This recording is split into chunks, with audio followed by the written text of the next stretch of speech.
65. Sold to American. The Jack Benny Program, presented by Lucky Strike. Be happy, go lucky, be happy, go lucky strike, be happy, go lucky strike today.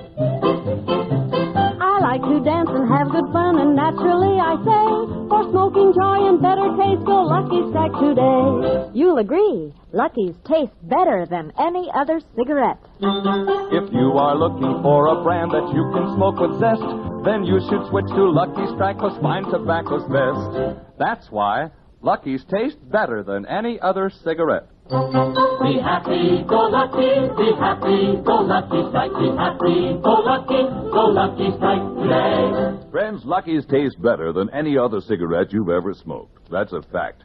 They've got a taste all of their own. It's perfect. Yes, Lucky's are mild, rich, smooth.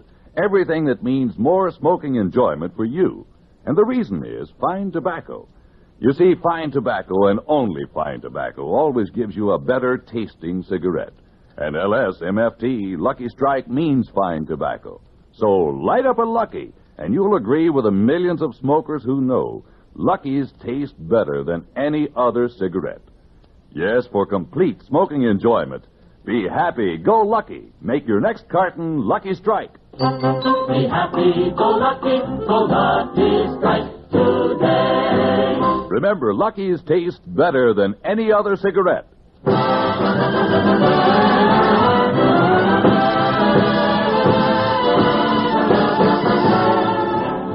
The Lucky Strike program starring Jack Benny with Mary Livingston, Phil Harris, Rochester, Dennis Day, the Sportsman Quartet, and yours truly, Don Wilson.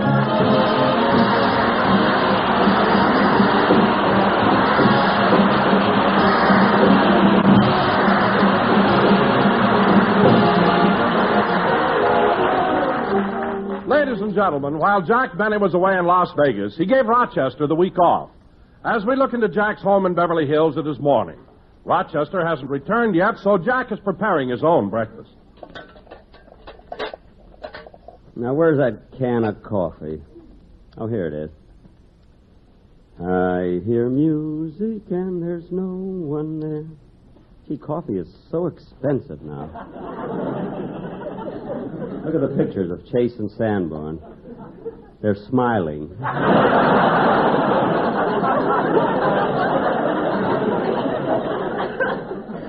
Now, let's see. How do you make coffee? Oh, yes, there's an old saying. Use 1 spoonful for each cup and 1 for the pot. See, I want about 3 cups. 1, 2, 3, and... the heck with the pot.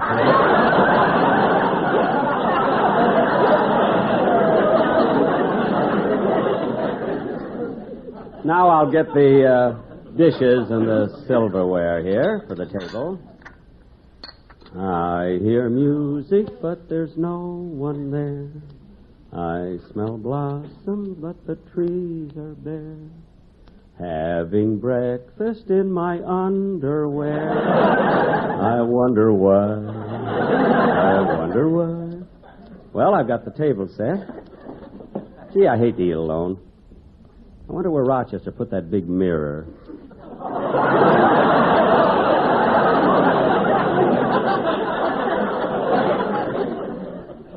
Oh, yes, it's in my bedroom. I hate to sleep alone, too. Uh-oh, the coffee's starting to percolate.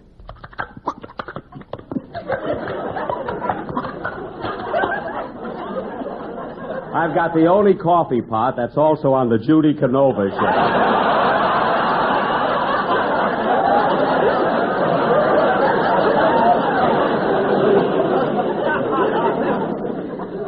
Now, let's see. What else do I want for... Who's that? It's me, boss. Well, so you finally got here. You should have been home yesterday. I know. Well, where have you been? Well... Now, come on, Rochester. Tell me, where have you been? Do you want the truth or an amazingly interesting alibi? I want the truth. I wish you'd listen to the alibi. I worked on it all morning.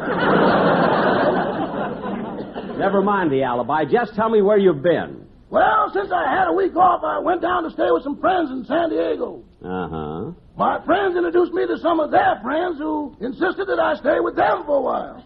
Uh-huh. Then their friends introduced me to some of their friends, and they made me stay with them. Uh-huh. And I finally friendlied my way clear to San Francisco.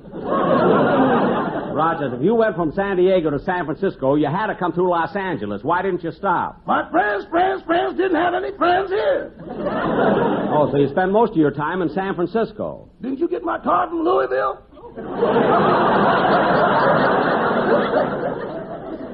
Louisville?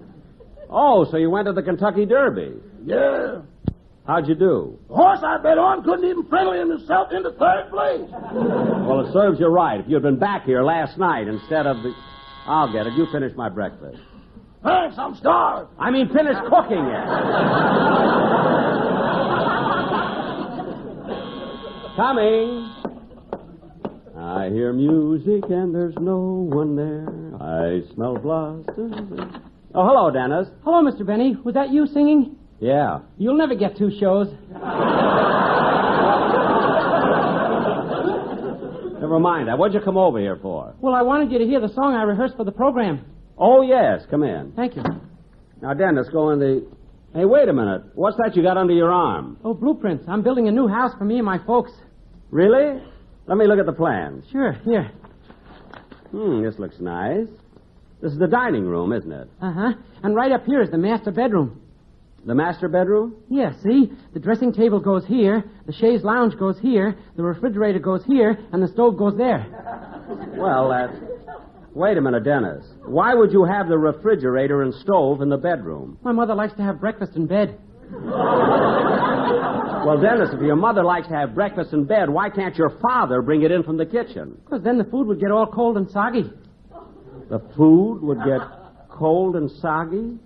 Why? To get from the kitchen to the bedroom, you have to go through the living room, and that's where we have our swimming pool.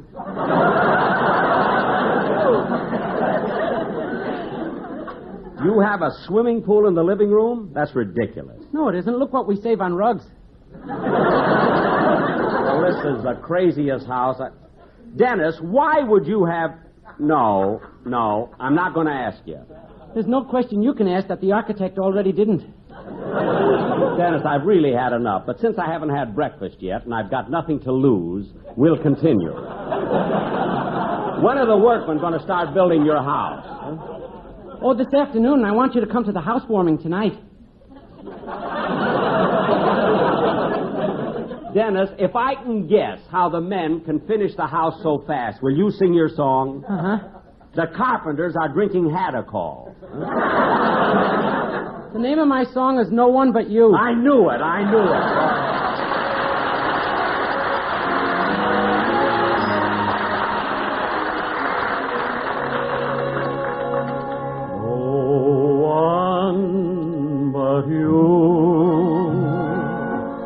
Holds the key to my happiness. Since you let my two eager arms possess you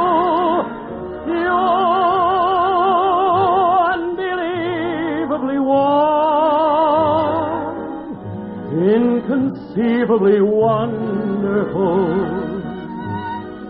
That's you, no one but you. Speak the language I understand. No touch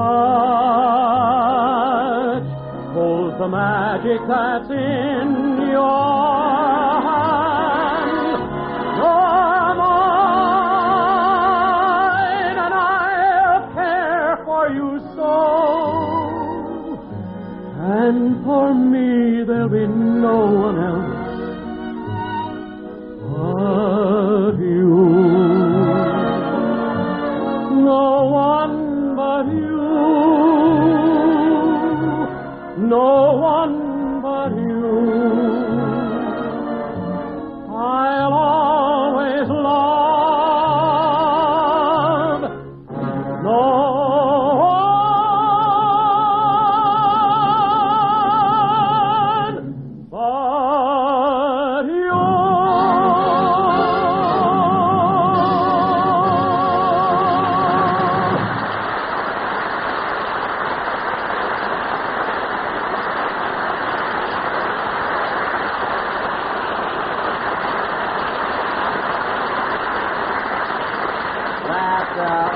beautiful song, Dennis. It'll be fine on the program. Thanks. Can I go home now? I don't want to be late for the housewarming. Yes. Go. Now, Dennis. Hey, Jackson! Jackson, stretch them tired old legs and come over here. I want to tell you something. Hey, Mr. Benny, it's Phil. Thanks for telling me, kid. For a minute, I thought it was the Duchess of Windsor. Come on, let's see what he wants, huh? Dennis, you don't have to hop on every crack. Now walk like I do. Now cut that out!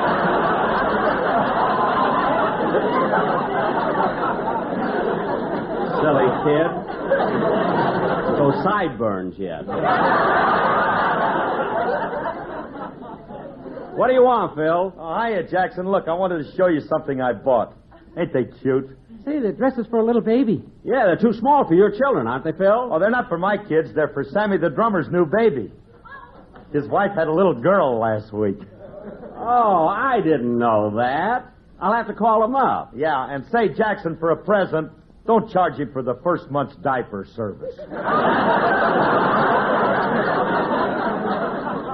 I won't. Have you seen the baby yet, Phil? Yeah, she's awfully cute.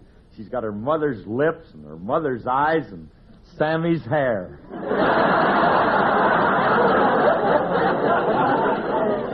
Well, don't worry. She'll grow her own, you know.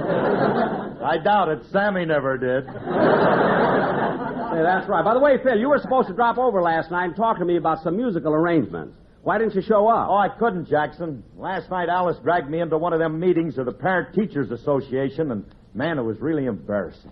Embarrassing? Yeah. I didn't know what they were talking about. One guy gets up and suggests that they coordinate all visual training aids. Uh-huh. Then the fellow in front of me raises his hand and suggests faculty representation at the Bilingual Festival in Ecuador. Then the fellow behind me makes a suggestion that a psychoanalytical basis be applied to compensate for the individual variance during the early academic year.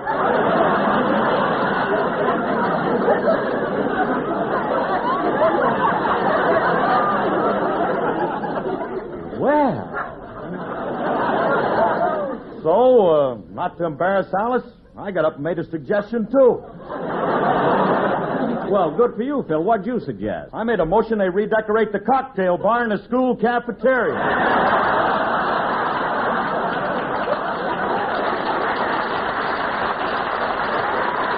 Well, Phil, you made a suggestion like that? Yeah.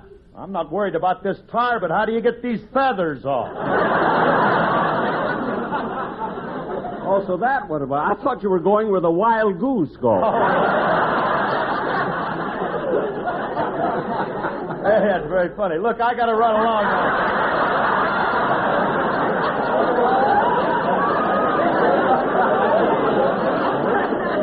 I'm sorry I can't hear more of that, but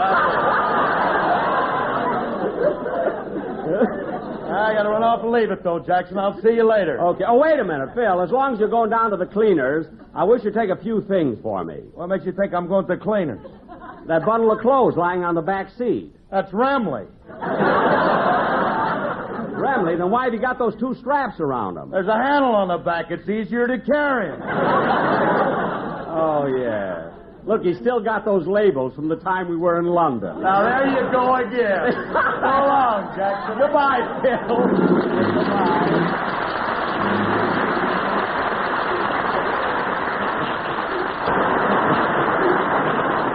Mr. Benny, I'm going to go home now. Okay, Dennis. So long. So long. What a cast I've got.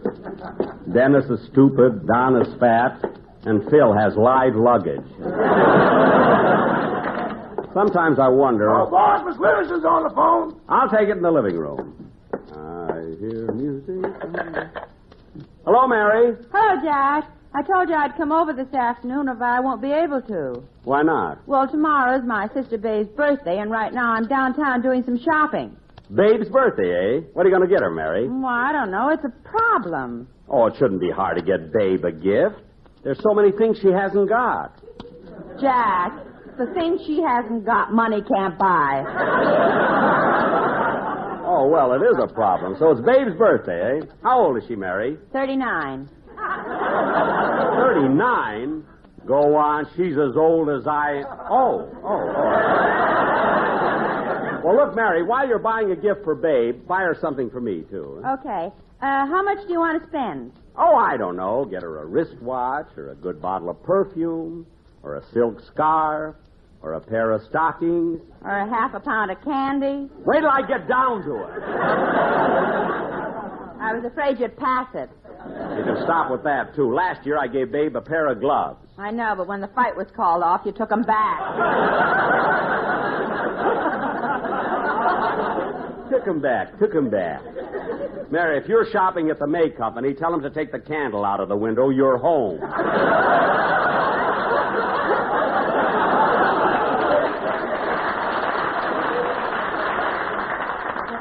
You're not kidding. Remember Myrtle behind the lingerie counter? Yeah? Well, I'm going to be her summer replacement. Good. Now, Mary, while you're there, will you...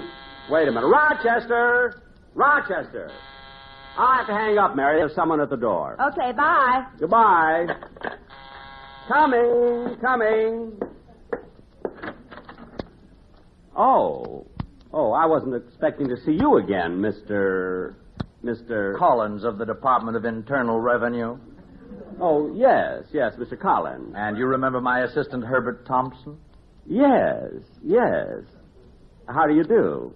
How do you do?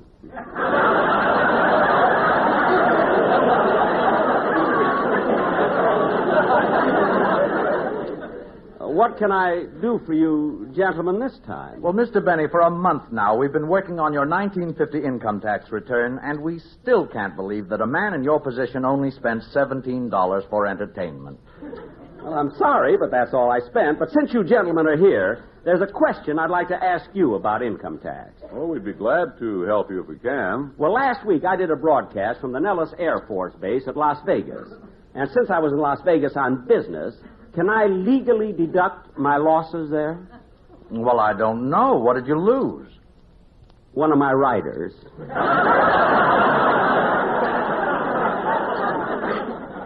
We heard your show and thought you lost all of them.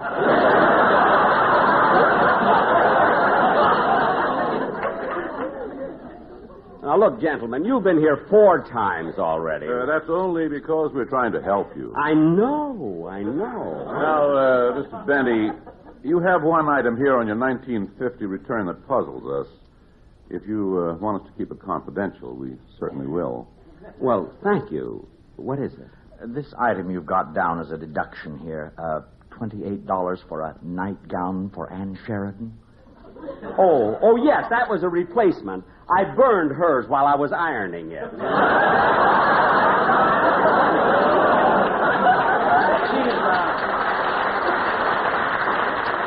She's one of my best customers. Any other questions? No.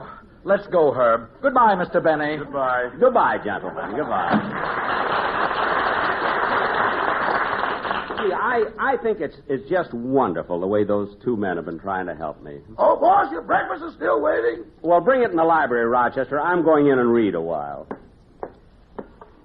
Been so busy lately, I haven't had time to do any reading. Let's see. Got a lot of new books here. Here's one. Neither 5 nor 3 by Helen McInnes. Oh, I read that. It's good, too. The Caine Mutiny by Herman Wouk. I remember him. He used to write for Fred Allen, then quit to go to war. A coward.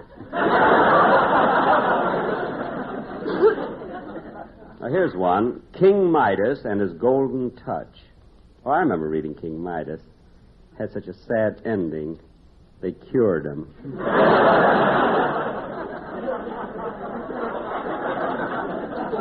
Oh, here's a new one. I was Shanghaied. Hey, that sounds exciting. I think I'll read it. There we are. I was Shanghaied.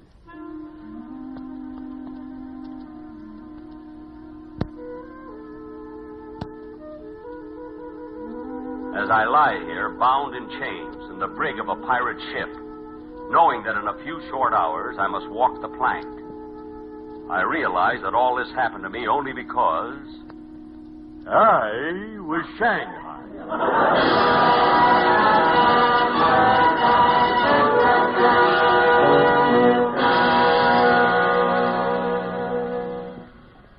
It all started in a little waterfront saloon in the town of San Francisco in the year 1792. I hadn't meant to go to San Francisco. I just friendlied my way there. I was about to order a drink when the bartender said to me, "Where are you from, partner?" I'm from Texas. Texas? Where's your southern accent? I lost it in Las Vegas. No. Yeah, I tried to make 2 U-Alls the hard way.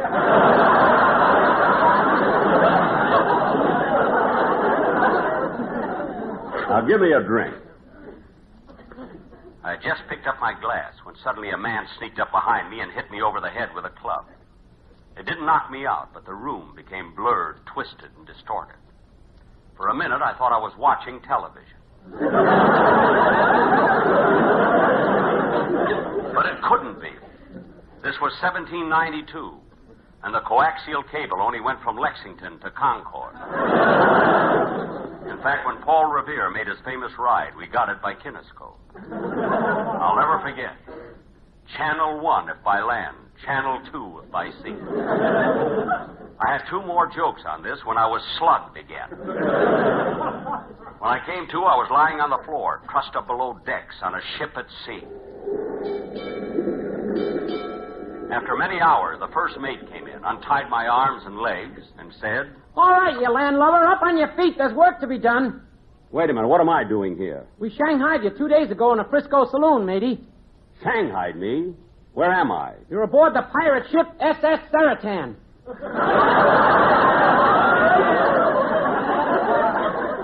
Funny name for a pirate ship. Why do they call it the Saratan? We sneak up on our prey by sailing backwards.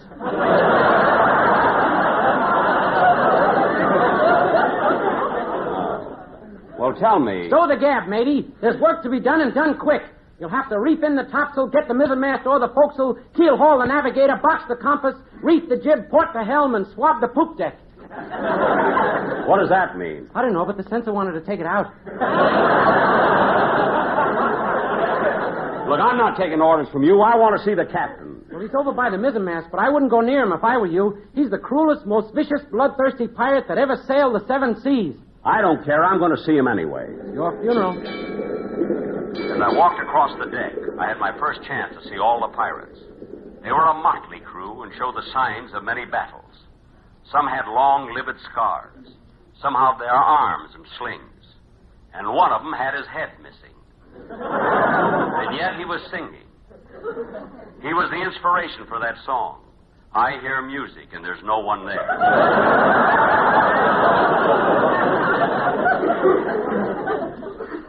Then over to one side, I saw 4 of them swabbing the deck. As they worked, they sang an old sea chanty. Sailing, sailing over the bounding main, for many a stormy wind shall blow ere Jack comes home again. Sailing, sailing over the bounding main, we're happy-go-lucky that you know. It's lucky once again. LSM-50. All the sailors agree that LSM-50's fine tobacco, you see. Every sailor man is often on a lucky, 'cause there's nothing that'll beat a good old lucky when you're out at sea. Lucky Strike is wild, very tasty, that's true. Lucky Strike is round, and it's fully packed too. Don't forget the something pleasure. Here's a tip to a treasure. Only LSMFT will do. Oh, it's LSMFT. LSMFT. Yes, it's LSMFT. Oh, it's LSMFT. Yes, it's LSMFT. Light up a lucky for me.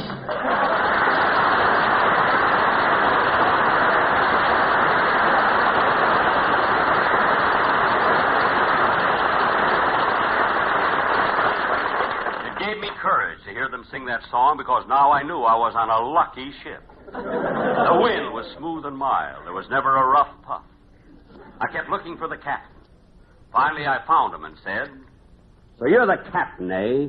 I understand you're the cruelest, most vicious, bloodthirsty pirate that ever sailed the seven seas. Ooh, am I?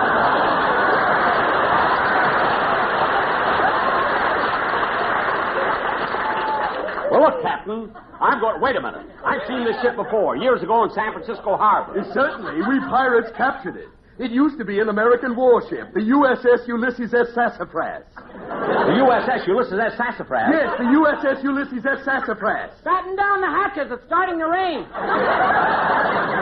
Don't be silly. It's only us.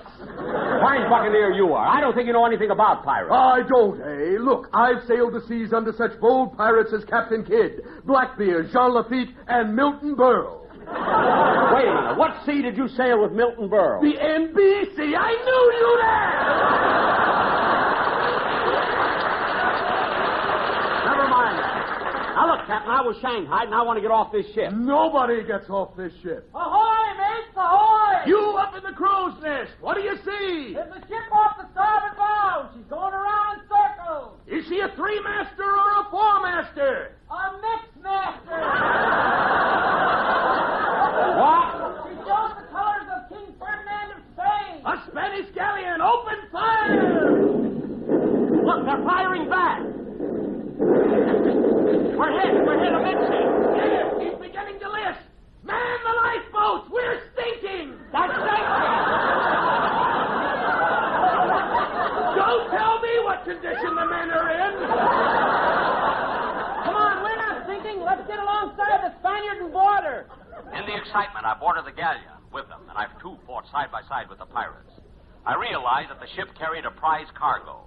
There were cases of Dr. Scholl's foot pads, boxes of lifesavers, thousands of cans of circus peanuts, 5 contour chairs, and 17 Revere tape recorders. These may not seem like prizes to you, but I won't be able to get into my house tomorrow. We took many prisoners from the Spanish galleon, including the captain. And as a reward for him, by part in the fight, the pirates permitted me to question him. So you're the captain of the Spanish galleon, eh? Si. And you're ready to surrender? Si. And we will feed you and your men. Do you like beans? Si. What kind of beans do you like? Soy.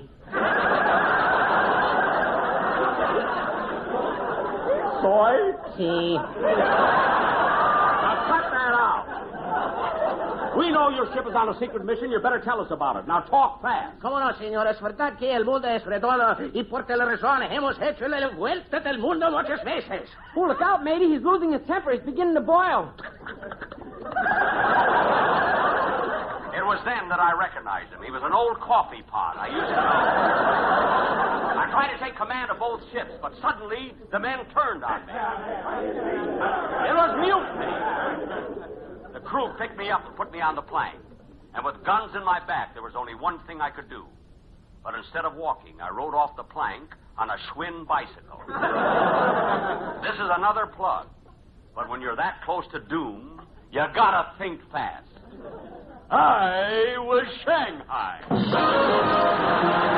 Jack will be back in just a moment, but first, let's relax and have some happy-go-lucky fun at Coney Island. The Hall of Mirrors mixed me up, but still it's clear to me that fine tobacco really counts as LSMFT. You'll see, too. Lucky's taste better than any other cigarette.